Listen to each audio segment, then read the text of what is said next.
రాజ్ తరుణ్‌కి తనకున్నటువంటి బంధం గురించి ఆమె ఇలా మాట్లాడిందనే విషయం ఎట్లా అది దానికేమైనా ప్రూఫ్ అదిగో అది మీకు వినిపిస్తా. ఈ విషయాలు మీకు తెలియదు. అది గుంటూరులో అమ్మాయి రేప్ కేసు పెట్టింది అబ్బాయి మీద, సాయి అనే అబ్బాయి మీద. అలా టెస్ట్లు ఏమి ఇవ్వకుండా పరిగెత్తుకుంటూ వచ్చేసింది మళ్ళీ హైదరాబాద్. ఏం చేస్తారు తను? డ్యూటీ ఏం చేస్తారు? సాఫ్ట్వేర్ కంపెనీ వెళ్ళింది. ఎవరిది? సాయి అనే అబ్బాయి వాళ్ళది. ఓకే. లావణ్యతోడు ఎలా పరిచయం?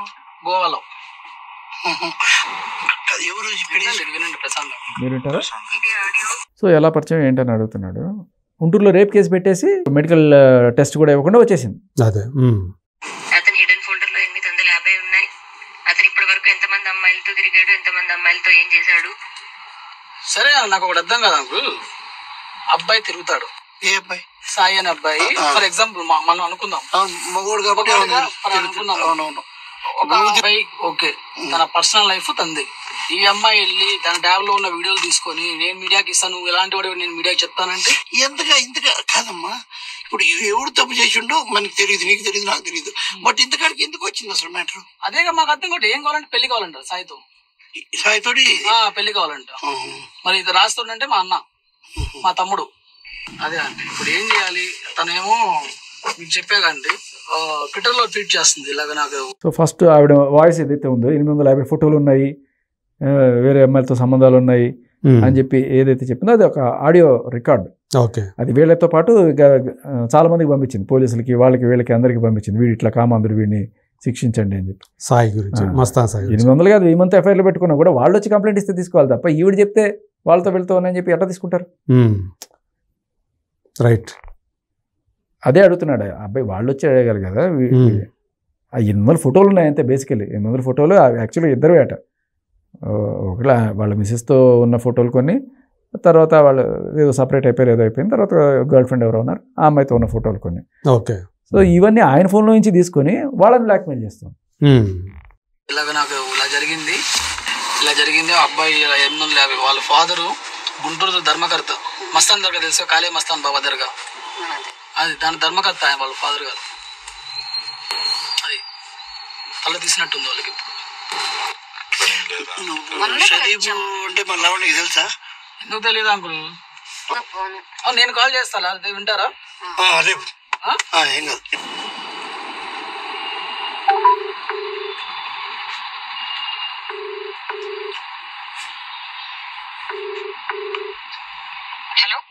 Hello hello Anvika. అన్విక అంటే ఎవరు అనుకున్నారు? లావణ్యకి ఇంకో పేరు అన్విక అనమాట. ఏంటనుక వాయిస్ క్లిప్ ఏంటి? పొద్దున ఒక ఇష్యూ అయిన ఉండే కదా సరే. ఏమైంది పొద్దున? అదే అసలు ఏం కావాలని మీకు అసలు నాకు అర్థం కావట్లేదు. నాకు ఫస్ట్ సాయినే వచ్చి అటెండ్ అవ్వమను. సరే ఎందుకు దాక్కొని తిరుగుతున్నాడు? దాక్కొని తిరుగుతూ ఎలా వచ్చింది? అదే ఇప్పుడు సాయి దగ్గర ఏం కావాలి నీకు చెప్పు. నార్మల్ గా అతన్నే అడుగు, ఏం చేస్తే న్యాయం వస్తుందో. మరి రాస్తున్నాడు కదా, మరి రాస్తున్నాను ఏంటి? మేము ఒక ఇంట్లో ఉంటున్నాము, అదే నిజం, అదే తెలుసు అందరికి. ఇక్కడ point to be noted your honour. మరి రాజ్ తరుణ్ ఉన్నాడు కదా, సాయి ఎందుకు పెళ్లి చేసుకోవాలనుకుంటున్నాం అంటే, రాజ్ తరుణ్ ఏంటి, మేము ఒక ఇంట్లో ఉంటాం అంతే తప్ప మాకేం సంబంధం లేదు. రాజ్ తరుణ్ ఎక్కడ 3rd ఫ్లోర్లో ఉంటాడు, నేను 10th ఫ్లోర్లో ఉంటాడు, మా ఇద్దరికి ఆ సంబంధం లేదు అని ఈయన బెదిరిస్తుంది. ఇంకా నువ్వు ఇప్పుడు ఇలాగే మాట్లాడితే సరే. అదే మళ్ళీ నా మీద కేసు పెట్టావు already, rape case. Sharif Mastan వచ్చిందో అదే నంబర్ కి కాల్ చేసి అడుగు. సరే ఇంకా జాగ్రత్త. ఓకే, నువ్వు కూడా జాగ్రత్త. సరే అదేందండి ఇంకా చాలండి. నా మీద తన్ని చింటూ అనే వ్యక్తి మోసం చేశారు, రేపు చేశారు, ఇలా చంపడానికి చూస్తున్నాను కేసు పెట్టి. వాళ్ళు అర్థం చేసుకున్నారు పోలీసు వాళ్ళు, ఈ అమ్మాయి ఇలాగే కేసులు పెడతా ఉంటుంది అని. షీటింగ్లోకి వెళ్ళాము, నన్ను కోసారు, వీళ్ళు ముగ్గురు పారిపోతున్నారు కూడా వదిలేసి ఇలా సిగరెట్ కాల్చారని చెప్పి దెబ్బలు చూపియమ్మ అంటే దెబ్బలు లేవు. తొందరపడి అని చెప్పి నాకు వచ్చేసాను. ఎందుకంటే అమ్మా ఏదైనా జరిగితే ఆ సాయి అనే వ్యక్తి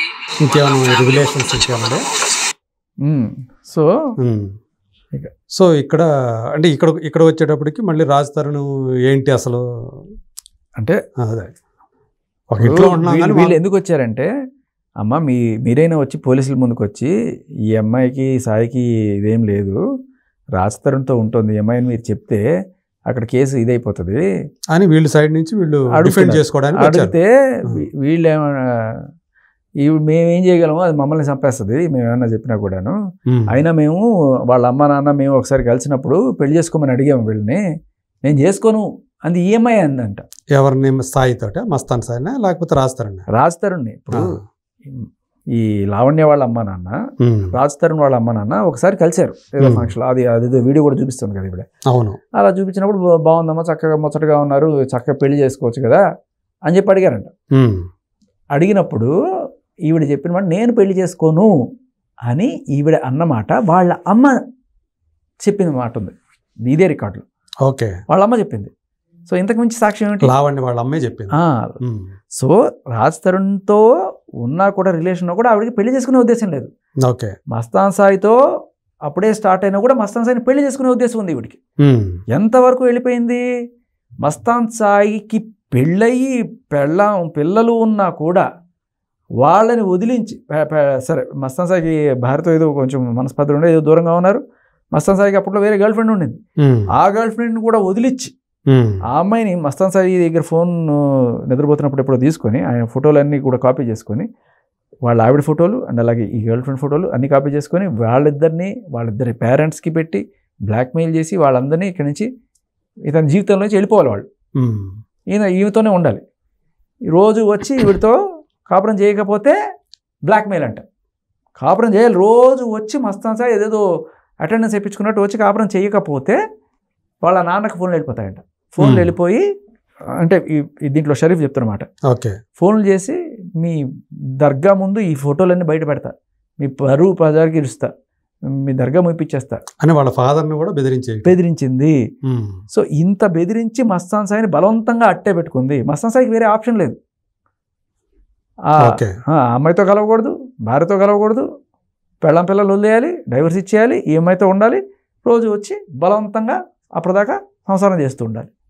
తేడా వచ్చిందంటే బెదిరింపులు. ఇది ఏమంటారు దీన్ని లిటరల్లీ బ్లాక్మెయిల్ చేసి, ఇప్పుడు మగాడిని ఆడవాళ్ళు రేపు చేయలేరు ఫిజికల్గా, కానీ ఇది అట్లాంటిదే కదా.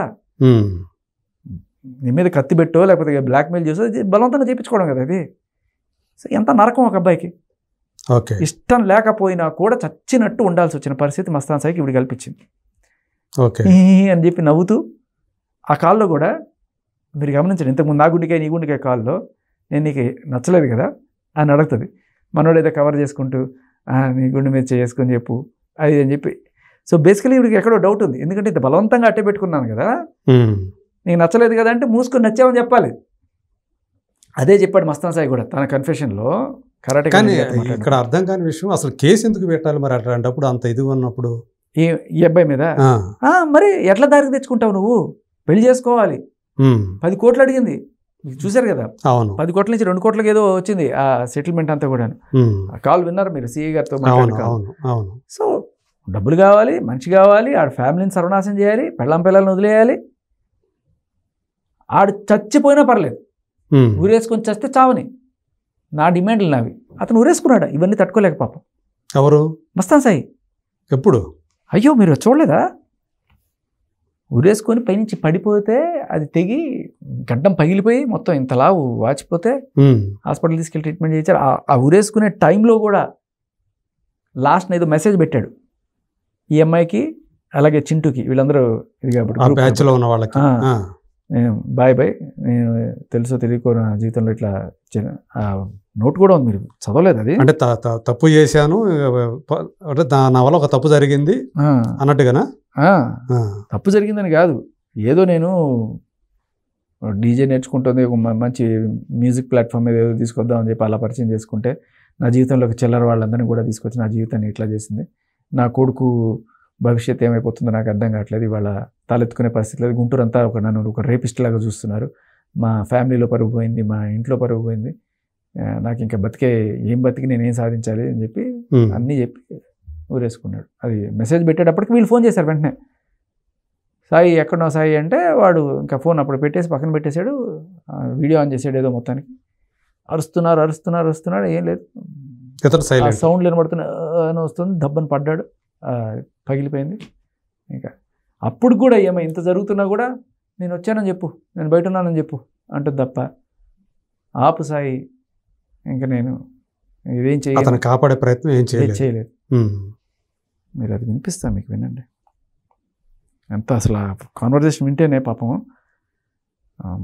సో ఆల్రెడీ ఇలాంటి పని చేసి, ఇది ఎప్పుడు జరిగింది అసలు?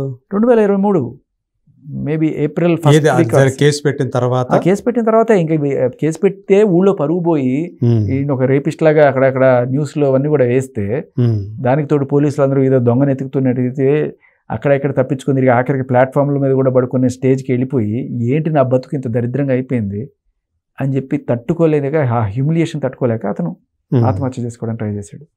అదృష్టవశాత్తు బతికాడు. మరి ఇప్పుడు మొన్న పోలీసులు అరెస్ట్ చేసినప్పుడు అతను వరలక్ష్మి టిఫిన్ సెంటర్ డ్రగ్ కేసులో యాక్చువల్గా అసలు వాళ్ళకి డ్రగ్స్ సప్లై చేసిందే ఎందుకు వచ్చిందే? అస్సలు కాదు. ఎందుకంటే అది ఎవరో ఊరికే స్పెక్యులేట్ చేసిందేనా ఊరికే? A11 A12 ఇప్పుడు జనరల్గా నేను చెప్తున్నా కదా, A1 A2 A3 A4 వీళ్ళు మెయిన్ కాదు చూస్తే. దాంట్లో వీళ్ళ పేరు లేదు, దాంట్లో లావణ్య పేరు కూడా లేదు. అప్పుడు వీళ్ళని జస్ట్ ఓన్లీ కన్జ్యూమర్స్గా, అంటే డ్రగ్స్ తీసుకున్నారు మీరు, అవును, సో డ్రగ్స్ ఒక వార్నింగ్ లాగా అది ఫస్ట్. దాంట్లో ఈయనగా సప్లై చేసిన. ఈయనకి ఫస్ట్ పాయింట్ ఏంటంటే, ఈయన ఉన్న 100 కోట్ల ఆస్తికి ఈయన సప్లై చేయాల్సిన కర్మ ఉండదు ఈయనకి.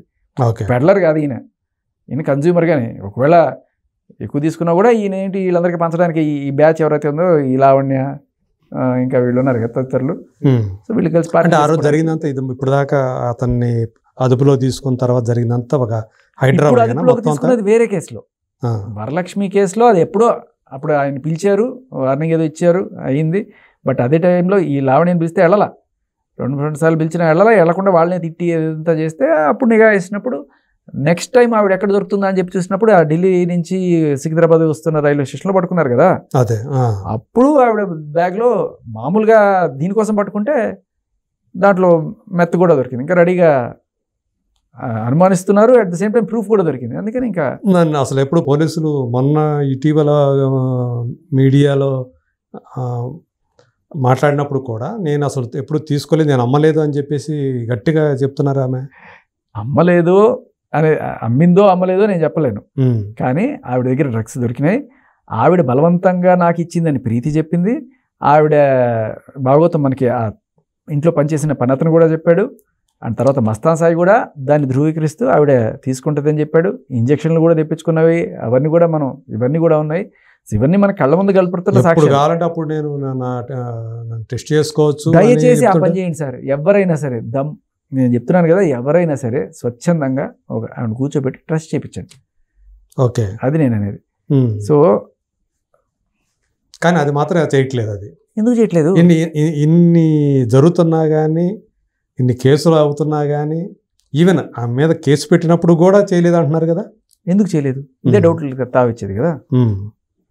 సో ముందుగానే ఎస్కేప్ ప్లాన్ చేశారా? తప్పించుకోవడానికి సోర్స్ ఉండదు, లిటరల్లీ రెడ్ హ్యాండెడ్గా దొరికింది అని చెప్తే, ఎవరో పోలీసులు ఎవరో కంప్లైంట్ ఇచ్చినట్టే వచ్చి నన్ను పట్టుకుపోయారని చెప్పేసి చెప్తున్నారు కదా.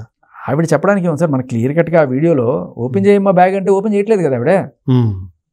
ఎందుకు ఓపెన్ చేయట్లేదు? లోపల ఏమి తప్పు లేకపోతే that it self is a clear suspicion. And Delhi నుంచి తీసుకొస్తున్నట్టుగా మనకు తెలుస్తుంది. ఇదే ఢిల్లీ నుంచి మొన్న రీసెంట్గా ఈ సుబాని హోటల్ నుంచి ఎవరైతే వెళ్ళారో వాళ్ళు కూడా ఢిల్లీ నుంచి పట్టుకొచ్చారు కదా. ఆ అడ్రస్ ఈవిడ ఎందుకు ఇచ్చుండకూడదు? ఈవిడ కూడా ఢిల్లీ నుంచే తెచ్చింది కదా.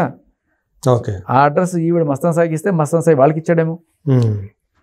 ఆ కోణంలో కూడా పోలీసులు దర్యాప్తు చేయాలి కదా. మొత్తానికి గోవాలో ఏదో జరుగుతున్నట్టు జరిగింది అన్నట్టుగా, అంటే నేను డీజే కోసం వెళ్ళానని చెప్పేసి ఆమె ఏదైతే రివీల్ చేశారో, అసలు అక్కడ ఏదో ఒక ముడిలాగా ఉంది అని అనిపిస్తోంది. ఆ గోవాలో ఓపెన్ సీక్రెట్ అందరికీ తెలిసిందే. గోవాలో చాక్లెట్లు బిస్కెట్ లాగా దొరుకుతాయంట. సో వీళ్ళు అక్కడ పార్టీలో కన్జ్యూమ్ చేస్తుంటారు డౌట్. ఆవిడ అది కూడా ఒప్పుకుంది. ఇప్పుడు బుకాయిస్తుంది కానీ ఫస్ట్లో ఇంటర్వ్యూస్లో, కొన్ని ఇంటర్వ్యూస్లో ఆవిడ చెప్పింది, నాకు ఇప్పుడు మానేశానండి, అప్పట్లో గోవాకి వెళ్ళినప్పుడు పార్టీ కల్చర్ అంతా ఉండే, ఇప్పుడు మానేశానండి అని చెప్పిన ఇంటర్వ్యూ ఉంది.